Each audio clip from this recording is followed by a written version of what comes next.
Discuss कर रहे थे हमने आई गेस इंडिविजुअल का स्टेटस कर लिया था ना। कंपनी हमारा होगा था कि रह गया था? कंपनी करना था हमने, कंपनी करना है। ओके चलें जी, कंपनी की बात करते हैं। कंपनी रेजिडेंट कब होती है उसको डिस्कस करते हैं और आई गेस इसके बाद हमारा ये ख़त्म हो जाएगा और हम फिर स्टार्ट कर देंगे अपना सेल्स टैक्स हाथ से। रेजिडेंट कंपनी क्या होती है? हाँ जी, कंपनी रेजिडेंट कब होती है उसको हमने देखना है, उसका क्राइटेरिया जो है उसको हमने समझना है, क्या क्राइटेरिया है और किस तरह से वो रेजिडेंट होगी। रिमेंबर, कंपनी को रेजिडेंट कंसीडर करने के लिए हमारे पास तीन बातें हैं।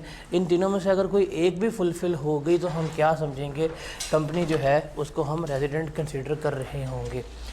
सबसे पहला क्या है कि कंपनी अगर इनकॉर्पोरेट, कंपनी अगर पाकिस्तान में पाकिस्तान के किसी भी कानून के मुताबिक रजिस्टर्ड हुई है ना, वो हमारी क्या कंसीडर होगी, हमेशा रेजिडेंट कंपनी कंसीडर होगी।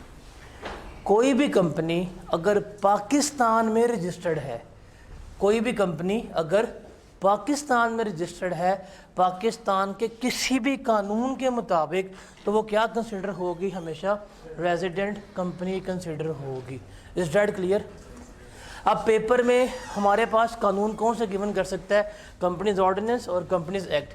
कोई भी कंपनी इसके मुताबिक रजिस्टर्ड है तो वो क्या रहेगी, हमेशा रेजिडेंट कंपनी कंसीडर हो रही होगी। रिमेंबर, एग्जामिनर यहाँ पे कंफ्यूज करेगा कि जी कंपनी का कंट्रोल कहाँ पे है, मैनेजमेंट कहाँ पे है, वो हमारे लिए रेलेवेंट नहीं है।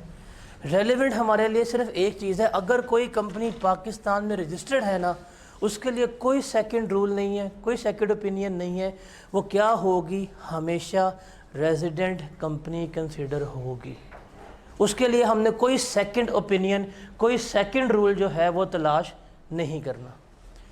अच्छा, उसके अलावा जो हमारी वो कंपनीज़ जो पाकिस्तान में रजिस्टर्ड नहीं है, उनके लिए कौन सा रूल है कि अगर किसी भी कंपनी का कंट्रोल एंड मैनेजमेंट पाकिस्तान में मुकम्मल, मतलब पूरा कंट्रोल और पूरा मैनेजमेंट एक टैक्स ईयर में एक दिन के लिए भी पाकिस्तान में अवेलेबल हुआ, तो ऐसी कंपनी को हम क्या कह देंगे, रेजिडेंट कंपनी कह देंगे। ये किस कंपनी के लिए है?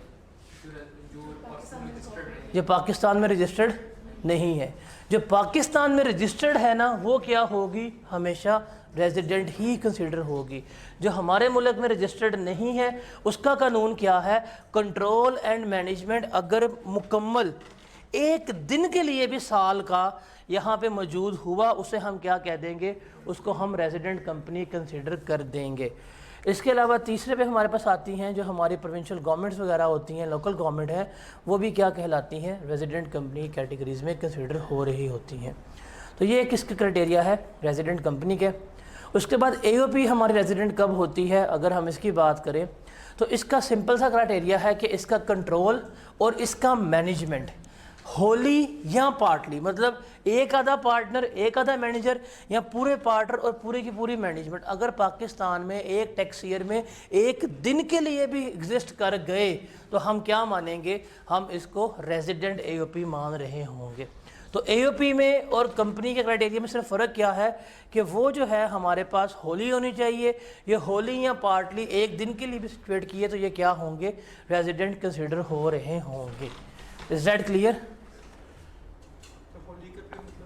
पूरा कंट्रोल एंड मैनेजमेंट, सारे पार्टनर, सारी मैनेजमेंट। इससे रिलेटेड सवाल करते हैं ज़रा। AOP में कोई कुछ भी पार्टनर आ जाए, एक आधा पार्टनर भी हुआ तो रेजिडेंट है वो। कहते हैं जी ये आपने एक्सप्लेन करना है, मुझे बताना है, मैं आपसे पूछूंगा, explain the residential status of the following person for the tax year 2021। पहला है जी mister Raza is working as director operation in the Ministry of Tourism. On 15th July he was posted to Pakistan embassy in Italy for 2 years. क्यों resident है? सरकारी मुलाजिम जो है ना, मतलब जो हाजी साहब होते हैं वो हमेशा क्या रहेंगे, हमारे रेजिडेंट ही रहेंगे, उनके लिए हम कोई दूसरा रूल नहीं लेके आते।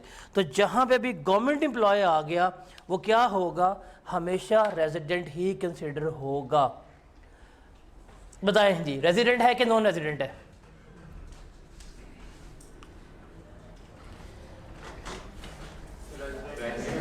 रीज़न?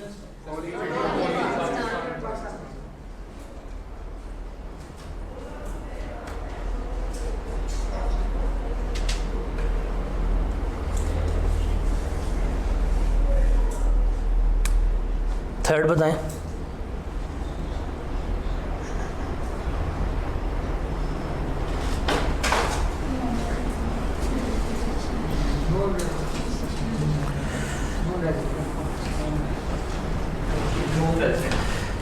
कहते हैं जी on 1 February 2021 mister Sameel was sent to Pakistan by his UK based company to work on a special project. He left Pakistan on 23 August 2021।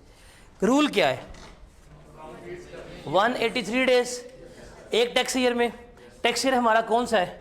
2021 है। इसका मतलब ये टैक्स ईयर शुरू हुआ होगा 1 जुलाई 20, ख़त्म होगा 30 जून 21 को। ये टैक्स ईयर है। इस डेट तक काउंट करना है। बंदा कब आया है? फेब में।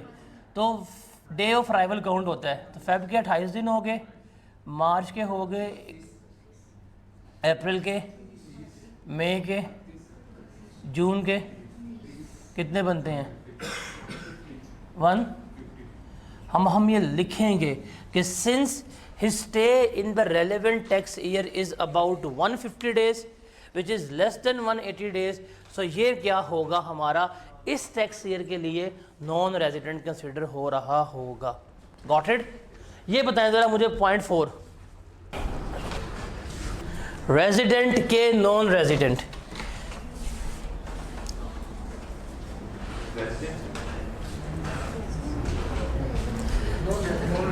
Incorporated under the companies ordinary. पहली लाइन में वो चिल्ला चिल्ला के बता रहा है कि हमने इसको पाकिस्तान में रजिस्टर्ड किया है। अभी हम कानून पढ़ के आए हैं कि अगर कोई कंपनी पाकिस्तान में इनकॉर्पोरेटेड है, पाकिस्तान में रजिस्टर्ड है, वो क्या होगी?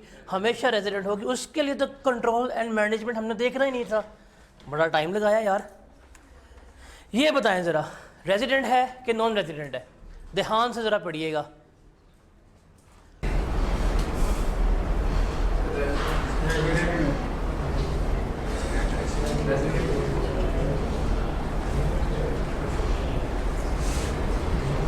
क्या है? कैसे फैसला किया आपने?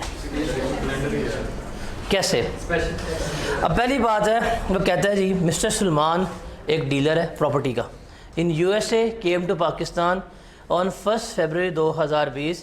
During his stay up to 2 August 2020 in Pakistan, he remained in Peshawar up to 30 June and thereafter till his departure from Pakistan in Quetta. Assume that यहाँ पे उसने पंगा कर दिया। अजम्पशन क्या ली है कि कमिश्नर ने कहा है कि तुम कैलेंडर ईयर को क्या करोगे, अपना स्पेशल टैक्स ईयर के तौर के ऊपर इस्तेमाल करोगे। अब इसका टैक्स ईयर क्या होगा? 1 जनवरी 2020 से 31 दिसंबर 2020 है। इसके पर्सपेक्टिव पे अब हमने डेज काउंट करने हैं। फेब में आया ना ये बंदा, तो फेब के आगे कितने?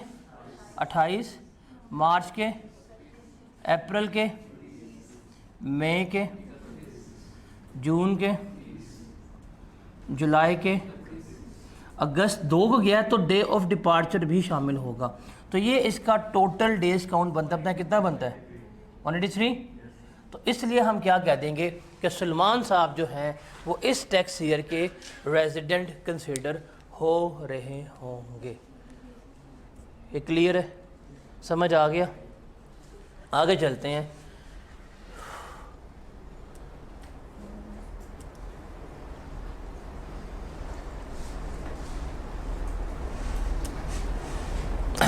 अभी तक हमने नॉर्मल रूल क्या पढ़ा है? रूल क्या पढ़ा है कि फॉरेन इनकम किसकी टैक्सेबल होती है? जो बंदा नॉन रेजिडेंट है क्या उसकी फॉरेन इनकम के ऊपर टैक्स लिया जाएगा? और उसकी पाकिस्तानी इनकम के ऊपर? मतलब पाकिस्तानी इनकम हर एक की टैक्सेबल होती है और फॉरेन इनकम सिर्फ किसकी टैक्सेबल होती है? रेजिडेंट की टैक्स। यही है रूल। अब हम पढ़ेंगे इसकी एक्सेप्शन। अब हम क्या करते हैं, इसकी एक्सेप्शन को डिस्कस करते हैं कि अब हम कुछ ऐसे सिनेरियोस पढ़ने लगे हैं जिसमें आप रेजिडेंट भी हैं, आपके पास फॉरेन इनकम भी है, लेकिन आपकी वो फॉरेन इनकम जो है वो टैक्सेबल नहीं होगी। मतलब अब हम देखेंगे स्कोप कि इसका स्कोप कहाँ तक है कहाँ तक नहीं है, उसको हम क्या करेंगे अब यहाँ पर डिस्कस कर रहे होंगे। सो नॉर्मल रूल क्या है कि कोई पर्सन अगर रेजिडेंट है उसकी फॉरेन इनकम क्या होगी? हमेशा टैक्सेबल होगी। ऐसे हमने बात की है। हमने कहा गवर्नमेंट अगर रेजिडेंट है फॉरेन इनकम टैक्सेबल है, इंडिविजुअल अगर रेजिडेंट है फॉरेन इनकम टैक्सेबल है उसी साल की, एओपी अगर रेजिडेंट है फॉरेन इनकम उसकी टैक्सेबल है। यही हम सारा पढ़ के आए हैं। अब हम ऐसे रूल्स देखने लगे हैं कि आप रेजिडेंट भी हैं, आपके पास फॉरेन इनकम भी है, लेकिन हमने कह दिया जा तुझे माफ किया फॉरेन इनकम लेके आने वाले कि जा बेटा जिले अपनी जिंदगी, कि अब हम तुम्हारी फॉरेन इनकम के ऊपर कोई किसी किस्म का टैक्स नहीं ले रहे होंगे। ये 4 सिनेरियोज हैं। कौन कौन से? अगर आप रिटर्निंग एक्सपैट्रिएट हैं, अगर आप शॉर्ट टर्म रेजिडेंट हैं, या अगर आपके पास फॉरेन सोर्स सैलरी है, या अगर कोई टैक्स ट्रीटी है, तो इन सिनेरियोज में, इन केसेस में आपकी फॉरेन इनकम एग्जेम्प्ट है, बेशक आप रेजिडेंट ही क्यों ना हो। इनको हमने डिस्कस करना है। ये इस नॉर्मल रूल की क्या है, एक्सेप्शंस हैं। तो सबसे पहले हम देखते हैं शॉर्ट टर्म रेजिडेंट क्या होता है। क्रिकेट देखते होंगे आप लोग? क्यों देखते हो? पेपर पास करो पढ़ के। आपको पता होगा हम फॉरेन कोचेस लेके आते हैं, हमें यकीन है कि जब भी फॉरेन कोच आता है हम वर्ल्ड कप जीत जाते हैं, हालांकि कभी नहीं जीते आज तक। अब फॉरेन कोच अपॉइंट कौन करता है? पीसीबी करता है। पीसीबी उसको एज अ जॉब के तौर पर लेके आता है, उसको नौकरी देता है, उससे कहते हैं कि जी आपने अगले 2 साल 3 साल क्या करना है, यहाँ पे नौकरी करनी है। आपका मैक्सिमम स्टे कितना होगा पाकिस्तान में? 2-2.5 साल का होगा। और वो क्या कर रहा है? बंदा नौकरी कर रहा है, यहाँ पे जॉब कर रहा है, वो कोच है। अब वो बंदा अगर फॉर एग्जांपल ऑस्ट्रेलियन बंदा है, उसको बुला के आपने कोच यहाँ पर रख लिया है, वो पाकिस्तान में बैठा हुआ है, यहाँ की टीम को ट्रेनिंग प्रोवाइड कर रहा है, तो उसको जो यहाँ से इनकम मिल रही है वो क्या कहलाएगी? उसकी सैलरी कहलाएगी। क्यों? बिकॉज वो यहाँ पे जॉब कर रहा है। लेकिन खुद बताएं, अगर वो ऑस्ट्रेलिया को छोड़ के पाकिस्तान में आया है तो क्या ऑस्ट्रेलिया में कोई इनकम नहीं कमा रहा होगा? वो कमा रहा होगा ना। माइट भी उसके ऑस्ट्रेलिया के बैंक में पैसे पड़े हो, उसको इंटरेस्ट आता हो, उसने वहाँ पे कोई स्टोर खोला हो, उसकी वहाँ पे प्रॉपर्टी हो, उसके यहाँ रेंटल इनकम हो सकता है। अब इसका मतलब उसके पास तो फॉरेन इनकम आ रही है बिकॉज वो कंट्री छोड़ के आया है, लेकिन बैठा कहाँ पे हुआ है? पाकिस्तान। और बैठा भी 2 साल हो गए हैं। इसका मतलब कंसेक्टिवली वो 2 साल यहाँ मौजूद है, तो वो कौन है? रेजिडेंट हो गया। बिकॉज अगर उसका स्टे 183 डेज से अबव हो गया, हम क्या कहेंगे? भाईजान आप तो रेजिडेंट हैं। अगर आप रेजिडेंट हैं तो आपकी फॉरेन इनकम के ऊपर क्या लगना है? टैक्स लगना ही लगना है। लेकिन इन लोगों को हमने क्या कर दिया है? स्पेशल कैटेगरी दे दिया कि अगर आप शॉर्ट टर्म रेजिडेंट की कैटेगरी में फॉल कर गए, आपकी फॉरेन इनकम क्या हो जाएगी? एग्जेम्प्ट हो जाएगी, उसके ऊपर हम कोई टैक्स नहीं लेंगे। अब इसका असूल क्या है कि शॉर्ट टर्म रेजिडेंट आप कब हो सकते हैं? सबसे पहले कि आप अगर पाकिस्तान में आए हैं तो सिर्फ और सिर्फ किसकी नीयत से आए हैं? एम्प्लॉयमेंटशिप के लिए। पाकिस्तान में आके सिर्फ और सिर्फ नौकरी करेंगे, जॉब करेंगे, उसके अलावा कोई दूसरा काम नहीं करेंगे, बिजनेस नहीं करेंगे, प्रॉपर्टी नहीं खरीदेंगे, कोई इन्वेस्टमेंट नहीं करेंगे। सिर्फ क्या करेंगे? पाकिस्तान में आके आप जॉब कर रहे हैं, यहाँ पे आके क्या कर रहे हैं? सिर्फ और सिर्फ नौकरी कर रहे हैं। तो पहला रूल क्या है? किस पर्पस के लिए आए हैं यहाँ पे? एम्प्लॉयमेंटशिप के लिए, नौकरी करने के लिए। सेकंड इसमें क्या है कि आपका स्टे पाकिस्तान में जो है वो मैक्सिमम कितना होगा? 3 साल तक होगा। कितना स्टे? 3 साल तक। पहला रूल क्या है इसमें कि किस पर्पस के लिए आए हैं? नौकरी करने के लिए। दूसरा इसमें क्या है? आपका स्टे कितना होगा? 3 साल तक होगा। उसके बाद इस स्टे के दौरान, इस अरसे के दौरान आप पाकिस्तान में कोई किसी किस्म का बिजनेस नहीं करेंगे, कोई कारोबार जब तक आप पाकिस्तान में मौजूद हैं किसी किस्म की भी बिजनेस एक्टिविटी में इन्वॉल्व नहीं होंगे, और जब तक आप पाकिस्तान में रहेंगे, जितना अरसा रहेंगे, आप कोई foreign source of income Pakistan में रिसीव भी नहीं करेंगे। अगर ये सारी कंडीशंस फुलफिल हो रही हैं तो हम क्या कह देंगे कि आप शॉर्ट टर्म रेजिडेंट हैं। और अगर आप शॉर्ट टर्म रेजिडेंट हुए, आपके पास ऑल द फॉरेन इनकम है, लेकिन उस फॉरेन इनकम के ऊपर हम टैक्स नहीं लगाएंगे, उसको हम क्या कर देंगे, एग्जेम्प्ट कर देंगे, उसके ऊपर कोई किसी किस्म का ट्रीटमेंट नहीं लिया जाएगा। अब आप पाकिस्तान में बैठे हुए हैं, आप रेजिडेंट भी हैं, आपका स्टे भी मोर देन 183 डेज है, आपके पास फॉरेन इनकम भी है, लेकिन चूंकि आप इस कैटेगरी में फॉल कर रहे हैं तो ये क्या होगी, एग्जेम्प्ट होगी। तो कैटेगरी क्या है बोले ज़रा। पहला असूल क्या है, एम्प्लॉयमेंटशिप। सेकंड, स्टे कितना। थर्ड, जो बिजनेस नहीं करना। और फोर्थ क्या है, कोई फॉरेन इनकम रिसीव नहीं करनी। तो जॉब करनी है पाकिस्तान में, स्टे 3 साल का हो, कोई बिजनेस नहीं करना और कोई फॉरेन इनकम रिसीव नहीं करनी। अगर ये चारों बातें पूरी हो जाएं तो आप कौन है, शॉर्ट टर्म रेजिडेंट हैं, आपकी फॉरेन इनकम के ऊपर टैक्स नहीं लिया जाएगा। Is that clear. एम्प्लॉयमेंट के लिए गवर्नमेंट बुलाए सर, कोच को तो गवर्नमेंट बुलाती है ना। गवर्नमेंट प्राइवेट कोई भी हो चलता है इसमें, कोई भी खुद भी आ जाए, खुद भी अगर नौकरी करे चलेगा। लेकिन पाकिस्तान की इनकम पे टैक्स होगा ना, फॉरेन पे तो नहीं होगा, लेकिन पाकिस्तान में क्या कमा रहा है। पाकिस्तान की इनकम हमेशा टैक्सेबल होती है, ऑलवेज टैक्सेबल। फॉरेन नहीं होगी, फॉरेन टैक्सेबल नहीं, बिकॉज उसके बाद फॉरेन इनकम तो होगी। बिजनेस मना करने में क्या है? कि सिर्फ वो यहाँ पे नौकरी कर रहे हैं, सिर्फ वो यहाँ पे जॉब कर रहे हैं, कारोबार नहीं करेंगे, बिजनेस नहीं कर सकते। अगर बिजनेस करेंगे तो वो शॉर्ट टर्म रेजिडेंट कंसिडर नहीं होंगे। तो फिर फॉरेन वाली होगी, पाकिस्तान तो हर सूरत में है।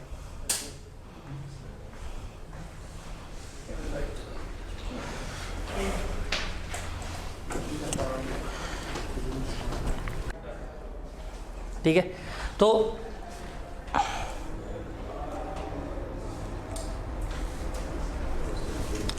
शॉर्ट टर्म रेजिडेंट जो है वो हमारा यहाँ पे कंप्लीट होता है कि शॉर्ट टर्म रेजिडेंट हमारा क्या होता है। तो 4 असूल है, 4 बातें हैं, अगर वो हमारी कंप्लीट हो जाएं, शॉर्ट टर्म रेजिडेंट है। अगर शॉर्ट टर्म रेजिडेंट है तो उसकी फ़ॉरेन इनकम के ऊपर हम कोई किसी किस्म का टैक्स नहीं लेंगे। पहली एक्सेप्शन हो गई है, रेजिडेंट भी है, फॉरेन इनकम भी है, टैक्स नहीं है। अब हम बात करते हैं रिटर्निंग एक्सपैट्रिएट की। रिटर्निंग एक्सपैट्रिएट्स क्या होते हैं उसके बारे में अब हम डिस्कस करते हैं। पहले हम समझते हैं कि एक्सपैट्रिएट कहते किसे हैं, क्या होता है एक्सपैट्रिएट, की बताएगा। क्या अपनी अंग्रेज़ी, एक्सपैट्रिएट किसे कहते हैं, आपके लिए इनफ है एक्सपैट्रिएट समझने के लिए। आपको समझ आ जाएगी एक्सपैट्रिएट क्या है, कि आप पैसे कमाने के लिए वतन अज़ीज़ छोड़ के जा रहे हैं, कि अब हम पाकिस्तान छोड़ के जा रहे हैं, यहाँ पे काम नहीं करेंगे, वहाँ जाके कुत्ते नला लेंगे, बट यहाँ पे हमने काम नहीं करना। पैसे कमाने के लिए घर बार सब कुछ छोड़ छोड़े कहाँ चले गए हैं आप, पाकिस्तान से बाहर चले गए हैं, कनाडा में चले गए हैं। अब वहाँ पे जाके आप रह रहे हैं, काम कर रहे हैं, तो आप क्या कहलाएंगे, एक्सपैट कहलाएंगे, कि आपने सब कुछ क्या कर दिया है, छोड़ दिया। 10 साल 20 साल 25 साल कहाँ रहे हैं, पाकिस्तान से बाहर रहे हैं, पैसा कमाया है, सही यूरोप की ज़िंदगी इंजॉय की है, फिर आपको अचानक से ना एक दिन वतन की याद सताना शुरू हो गई। आपने कहा यार नहीं बशीरे, मरना है तो जाके अपने मुल्क में मरना है, इस गोरे की मिट्टी में दफन नहीं होना। हालांकि कमाया सारा गोरे से है, उस गोरे से कमा के पूरा अपना ख़ानदान पाला, लेकिन उसकी मिट्टी में दफन नहीं होना। क्यों? द रीज़न इज़ डैट कि वहाँ पर दफन होना बड़ा महंगा है, वहाँ कब्र बहुत महंगी है, अफोर्ड नहीं होनी, इसलिए यहाँ पे क्या है, हमारा पाकिस्तान सस्ता कब्रिस्तान है। और दूसरा, वहाँ पे अगर मर गए तो कौन पढ़ाएगा जनाजा, 5 सफ़े पूरी नहीं हुई तो दुआएं नहीं मांगी जाएंगी, कबूल नहीं होगी, बख्शिश उसकी नहीं होनी। तो फिर क्या करते हैं, ये फुल प्लानिंग करते हैं कि ज़िंदगी के बेहतरीन 30-32 साल कहाँ पे करेंगे, यहाँ पे एंजॉय करेंगे। जब डॉक्टर ने कहा जी आपको शुगर हो गई है, आपका हार्ट फेल हो गया, बस आप चलते फिरते मर जाएंगे, फिर कहते हैं जी हम कहाँ जाएंगे, पाकिस्तान में जाएंगे और वहाँ पे मुअज़्ज़ज़ बन के बैठ जाएंगे। चौधरी साहब आ गए हैं, लंदन में 32 साल रह के आए हैं, हालांकि वहाँ पे कुत्ते लाए हैं इसने, बट यहाँ पे कौन है, एक मुअज़्ज़ज़ बंदा बैठा हुआ है जो क्या कर रहा है, पाकिस्तान आ गया छोड़ छाड़ के। तो जब ये पाकिस्तान वापस आते हैं, मतलब 10 साल 20 साल बाहर रहे, तमाम एसेट इन्होंने बाहर बिल्ड की है, अब ये क्या कर रहे हैं, परमानेंटली छोड़ के वापस आ गए हैं, जब वे परमानेंटली छोड़ के वापस आते हैं तो इन्हें हम क्या कहते हैं, इन्हें हम रिटर्निंग एक्सपैट्रिएट्स कह रहे होते हैं। मतलब कुछ इस तरह से आपकी गवर्नमेंट जो है वो क्या कर रही होती है, इनका वेलकम कर रही होती है। आवाज़ आपका टीवी म्यूट है, आवाज़ है इसमें। तो गवर्नमेंट क्या कर रही होती है, इनका इस तरह से ही इस्तकबाल कर रही होती है कि अब आप आए हैं, अपने पैसे वापस लेके आएंगे, अपने एसेट्स जो है वो वापस लेके आए हैं। तो अब आप खुद सोचें, एक बंदा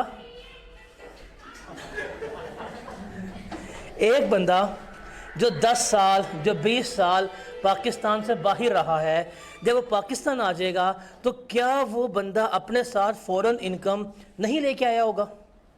आया होगा, लाजमी है ना कि जब एक बंदा पाकिस्तान से 10-20 साल बाहर रह के आ रहा है तो वो फ़ौरन इनकम पाकिस्तान लेके आया होगा। तो ये तो हमारा कहलाएगा रिटर्निंग एक्सपैट्रिएट। अब ये क्या कर रहा है, ये पाकिस्तान परमानेंटली आ गया है। परमानेंटली क्या हो गया, पाकिस्तान में आ गया है। अब हमने इसकी फ़ौरन इनकम पे क्या करना है, टैक्स लगाना है और देखना है क्या ट्रीटमेंट नहीं है। रिमेंबर, कोई भी पाकिस्तानी शहरी जो रिटर्निंग एक्सपैट्रिएट है उसकी फ़ौरन इनकम अगर वो कोई रिसीव कर रहा है तो वो एग्जेम्प्ट है। पाकिस्तान आ गए हैं, आप एक्सपैट्रिएट से, आपको फ़ौरन इनकम रिसीव होगी, वो एग्जेम्प्ट है। किस साल, मतलब जिस साल आप पाकिस्तान आके रेजिडेंट होते हैं, ये वाला ईयर रेजिडेंट ईयर आपका, और उससे नेक्स्ट ईयर, इन 2 सालों में अगर कोई आपको फ़ौरन इनकम मिली तो वो क्या होगी, वो एग्जेम्प्ट होगी, उसके ऊपर कोई ट्रीटमेंट नहीं होगा। फॉर एग्ज़ाम्पल, आपका टैक्स ईयर शुरू हुआ था 1 जुलाई 2020 को, ख़त्म हुआ जाके 30 जून 2021 को, ये टैक्स ईयर है। इस टैक्स ईयर में मिस्टर हाजी साहब जो थे, मेरे ये पंगे मुझे वीगो में लेके जाएंगे, खैर डरता कौन है। इस टैक्स ईयर में क्या किया, वापस आ गए, और वो मतलब बेल्जियम की शामों में थे, फ्रांस में रहते थे, 10 साल वहाँ पे अपनी ज़िंदगी गुजारने के बाद कहा चल बिशरे पाकिस्तान चलते हैं, वहाँ पे जाकर दफन हो जाएंगे। खैर है, पिंक भी गई है। वो पाकिस्तान आया 2 फरवरी 2021 को। This is the date in which he arrived in Pakistan. बताओ, वो जिस साल पाकिस्तान आया क्या वो इस साल रेजिडेंट हो गया? तो टैक्स ईयर 2021, ये क्या है हमारा, टैक्स ईयर 2021 है। इसमें तो ये रेजिडेंट नहीं हुआ ना, फेब में आया है, फेब, मार्च, अप्रैल, मई, जून, तो इसका स्टे अराउंड बन रहा होगा 148 डेज़ का। तो टैक्स ईयर 2021 में ये कौन है, टैक्स ईयर 2021 में ये बंदा नॉन रेजिडेंट है, ठीक है। लेकिन अब ये परमानेंटली पाकिस्तान आ गया, तो अगला हमारे पास आया टैक्स ईयर 22, उसमें क्या, क्योंकि पाकिस्तान में बैठा हुआ है तो क्या हो जाएगा, रेजिडेंट हो जाएगा। और उससे अगला टैक्स ईयर 2023। एक बंदा जो रिटर्निंग एक्सपैट्रिएट है, अगर वो पाकिस्तान आ जाए, वो जिस साल रेजिडेंट हो रहा है, ये वाला साल है, ये वाला साल, और उससे नेक्स्ट ईयर ये वाला साल, अगर इन दोनों सालों में उसने कोई फ़ौरन इनकम रिसीव कर ली तो वो फ़ौरन इनकम क्या है, एग्जेम्प्ट है, उसके ऊपर कोई किसी किस्म का टैक्स नहीं लगेगा। टैक्स ईयर 24 में इनकम मिली वो टैक्सेबल है, 25 में मिली टैक्सेबल है, लेकिन जिस साल वो वापस आ गया परमानेंटली, मतलब जिस साल रेजिडेंट हो गया वो वाला साल, और उससे अगला 1 साल, इन 2 सालों में अगर उसे कोई किसी किस्म की फ़ौरन इनकम मिली तो वो क्या होगी, एग्जेम्प्ट होगी, उसके ऊपर कोई किसी किस्म का टैक्स नहीं लगेगा। लेकिन हर बंदा जो है वो रिटर्निंग एक्सपैट नहीं होता, उसके लिए कंडीशन है रिटर्निंग एक्सपैट बनने के लिए क्या, कि पिछले 4 कंसेक्टिव टैक्स ईयर में आपको नॉन रेजिडेंट होना चाहिए। मतलब अगर वो इस साल रेजिडेंट हो रहा है ना, इस साल, तो पिछले प्रीवियस 4 साल, ये कौन सा बनता है, tax year 21, tax year 20, tax year 19, tax year 18, इन 4 सालों में वो क्या होना चाहिए, नॉन रेजिडेंट होना चाहिए। अगर ये सारी कंडीशंस फुलफ़िल हो जाएं तो इसे हम क्या कहते हैं, रिटर्निंग एक्सपैट कहते हैं। और जो रिटर्निंग एक्सपैट्रिएट होता है उसकी फ़ौरन इनकम के ऊपर इन 2 सालों में हम टैक्स नहीं लेंगे। इन 2 सालों में रेजिडेंट भी है, फ़ौरन इनकम भी रिसीव हो गई है, बट उसके ऊपर कोई किसी किस्म का हमने टैक्स नहीं लिया। तो 21 और 22 जिस सा रेजिडेंट हो गया वो वाला और उससे एक नेक्स्ट ईयर 2 साल है तो नहीं। ये पाकिस्तानी था फिर बाहर गया 4 साल तक नहीं पाकिस्तान में आया, तो पाकिस्तानी शहरी रेजिडेंट नहीं होगा? नहीं, पाकिस्तान का शहरी रेजिडेंट तब होगा जब उसका स्टे यहाँ पे 183 डेज़ का होगा, वो 4 साल यहाँ पे है नहीं था। उसके बाद है फॉरेन सोर्स सैलरी। सैलरी जो है ये गरीब लोग कमाते हैं, ये दुनिया का असूल है।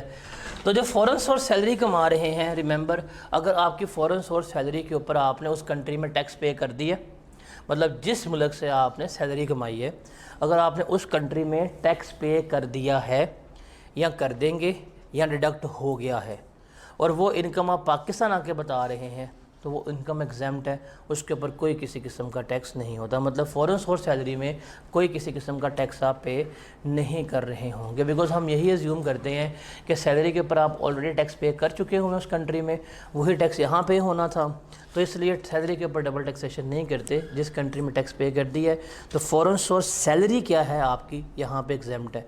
यहाँ पे इनकम का वर्ड नहीं लिखा हुआ, किसका वर्ड लिखा हुआ है? सिर्फ सैलरी का, इनकम का वर्ड नहीं। इनकम में सारी इनकम आ जाएंगी, प्रॉपर्टी, बिजनेस, सब कुछ आ जाएगा, बट ये किसके लिए? सिर्फ और सिर्फ सैलरी के लिए कि सैलरी जो है वो आपकी क्या होती है?